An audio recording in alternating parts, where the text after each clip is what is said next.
సుబ్రహ్మణ్య షష్ఠి ప్రత్యేకత ఏంటి, అసలు సుబ్రహ్మణ్య షష్ఠి యొక్క చరిత్ర ఏంటి అనే దాని గురించి తెలుసుకుందాం. ఈ వీడియోను పూర్తిగా చివరి వరకు చూడండి.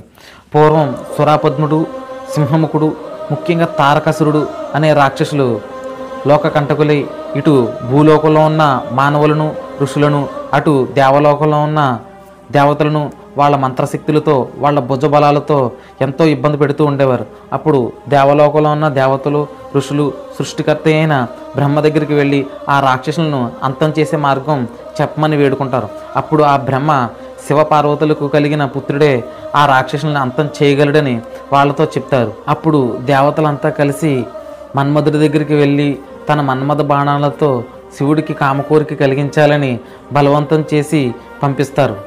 ఇప్పుడు మన్మధుడు తన మన్మథ పూల బాణాలతో శివుడి తపస్సు భంగం చేసి ప్రణయంలోనికి దింపాలని ప్రయత్నించగా శివుడి యొక్క కోపానికి